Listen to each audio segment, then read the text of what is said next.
Ad Ascea Marina al Summer Show in compagnia, possiamo definirti, Raffaele il padrone di casa. Con Raffaele Audiem. Ciao Raffaele. Sì. Non dispongo delle quote azionarie, ma delle chiavi sì.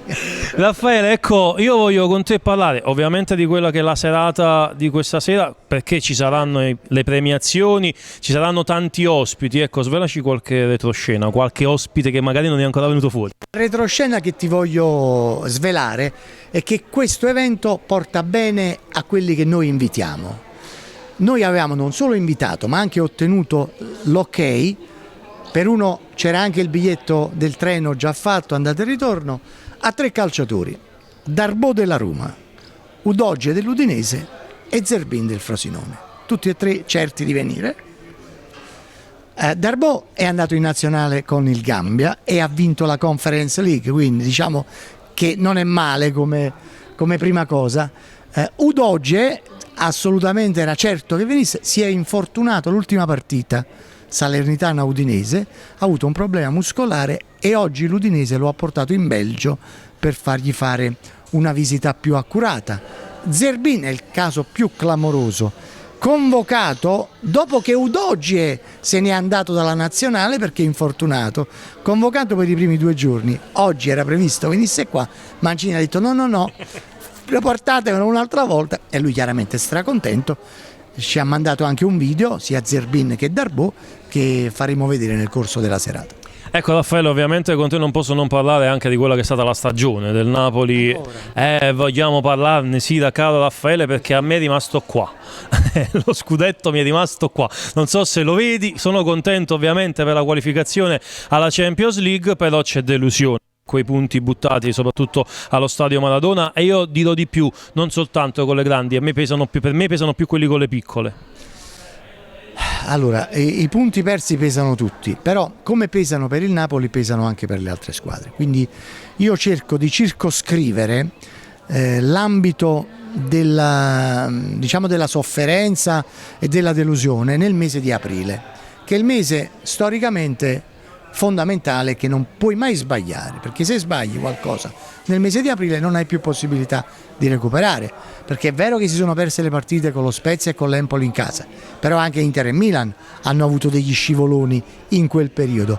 Ad aprile non si può sbagliare. Se il Napoli in 3 partite consecutive, 2 in casa e 1 fuori, fa 1 punto, vuol dire che tu lo scudetto lo hai perso, pur avendo tutte le carte in regola per vincerlo, perché se ha vinto il Milan, che è una squadra forte ma non più forte del Napoli, perché non avrebbe dovuto esserci anche il Napoli nelle ultime 2 giornate a battersi per il tricolore? Quindi è una di quelle situazioni che io sono portato a pensare non si ripeterà più, però seppure vogliamo essere ottimisti dobbiamo immaginare che dovrebbero verificarsi troppe cose a favore del Napoli un'altra volta, e non so se nei prossimi anni accadrà.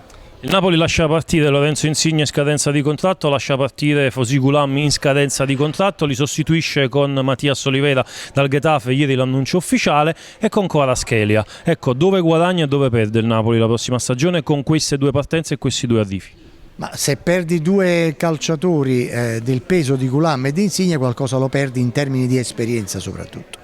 Però io sposo completamente la linea del Napoli, soprattutto nella scelta di questi 2 ragazzi, che sono di un livello tecnico agonistico molto elevato rispetto a quelli che se ne vanno. Si guadagna in peso, in altezza, in imprevedibilità negli ultimi 30 metri, perché Kvaratskhelia non so se voi avete avuto modo avete visto giocare, io è da 1 anno che lo seguo, quindi mi è impressionato molto il suo approccio. Spero che tutto ciò possa proseguire, mi auguro che veramente Bernardeschi possa essere un calciatore che il Napoli abbia intenzione di prendere, ammesso che lui poi sia diciamo economicamente a livello di quello che il Napoli vuole fare, per cui io come esterni l'anno prossimo vedrei Kvaratskhelia, Zerbin, Bernardeschi e uno tra Politano e un as. Credo che Lozano sarà ceduto. Credo anche io che Lozano sarà ceduto il prossimo anno. E l'ultima invece curiosità te la chiedo su questi nomi, tu hai già citato Bernardeschi, che circolano in questo momento, vale a dire Bernardeschi, Barak e Deulofeu. Ecco, sono tre calciatori ovviamente da ruoli differenti, però dovessi sceglierne uno per la rosa attuale del Napoli, qual è quello più ideale? Tutta la vita Deulofeu, è un calciatore sublime. Con l'Udinese non c'entra niente lui gioca un altro sport e la piazza di Napoli lo esalterebbe ancora di più.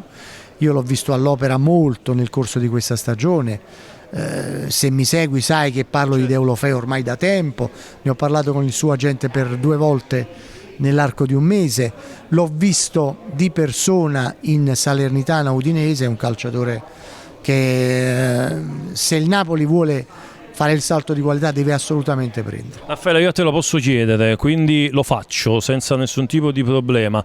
Ecco, questa polemica che è venuta fuori con il presidente De Laurentiis e le sue dichiarazioni, con la risposta di Gravina, la risposta anche del sindaco De Magistris, ecco, forse si poteva evitare, magari evitare di dire determinate cose e scatenare poi ovviamente l'ira del presidente Gravina e dell'ex sindaco di Napoli De Magistris.